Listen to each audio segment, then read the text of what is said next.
Bismillahirrahmanirrahim. Assalamualaikum warahmatullahi wabarakatuh. Nama saya Muhammad Lukman Hakim, NIM J1B01969, Program Studi Teknik Pertanian Ganjil ingin mempresentasikan tugas dari mata kuliah Sistem Irigasi Digital dengan topik beberapa metode hidroponik.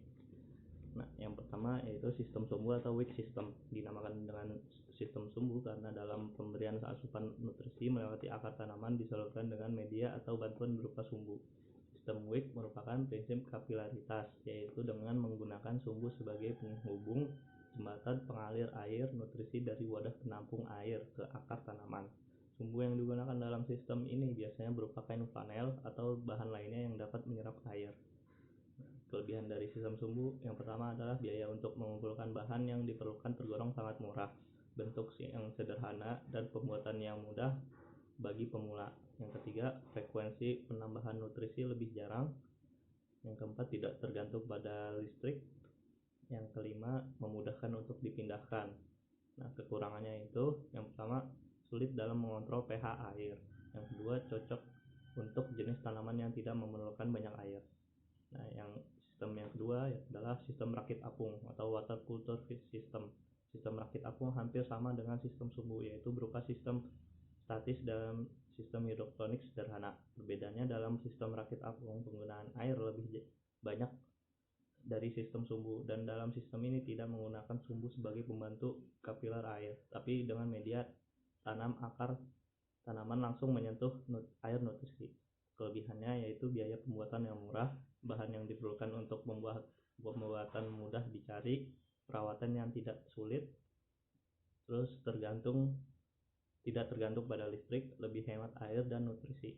Kekurangannya yaitu cocok dilakukan di dalam ruangan.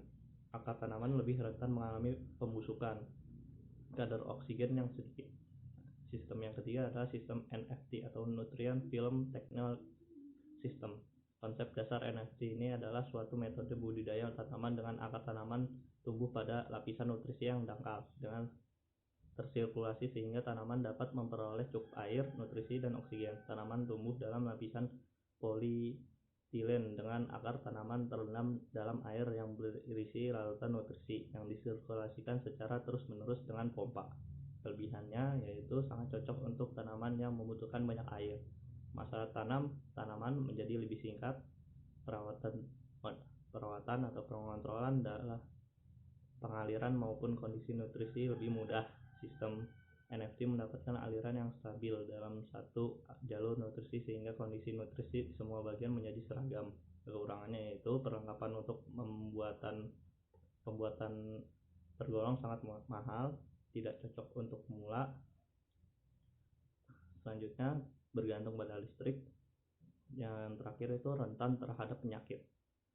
Sistem yang keempat yaitu sistem irigasi tetes atau drip system. Sistem irigasi tetes ada dua cara tetes, yaitu rotating drip system atau sistem tetes putar.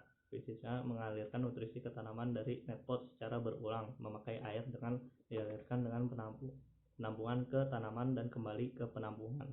Yang kedua, static drip system atau prinsip airnya digunakan kembali ke penampung, melainkan hanya dialirkan ke tanaman saja. Kelebihannya, waktu pemberian nutrisi harus sesuai dengan umur tanaman. Akar tanaman lebih mudah tumbuh dan berkembang, terjamin kebersihan dan kebebas dari penyakit. Penggunaan nutrisi atau pupuk yang tepat. Kekurangannya yaitu modal yang dibutuhkan relatif tinggi, diperlukan wawasan yang luas dan mengenai tanaman, perawatan yang harus intensif, permasalahan pada sistem pengairan maka berpengaruh terhadap hasil pertanian. Selanjutnya, sistem yang terakhir yaitu sistem pasang surut atau ebb and flow system. Dalam sistem hidroponik ini, tanaman mendapatkan air, oksigen, dan nutrisi melalui pemompaan dari bak penampung yang dipompakan ke media yang nantinya dapat membasahi akar. Selang beberapa waktu, air bersama nutrisi akan turun kembali menuju bak penampungan. Waktu pasang dan surut dapat diatur menggunakan timer sesuai kebutuhan tanaman. Kelebihan dari sistem ini adalah tanaman mendapat suplai air, oksigen, dan nutrisi secara periodik. Suplai oksigen lebih baik karena terbawa air, pasang, dan surut, mempermudah perawatan Nah, kekurangannya yaitu biaya pembuatannya cukup mahal, tergantung pada listrik, kualitas nutrisi yang sudah dipompakan berkali-kali tidak sebaik di awal. Nah, sekian dari saya. Wassalamualaikum warahmatullahi wabarakatuh.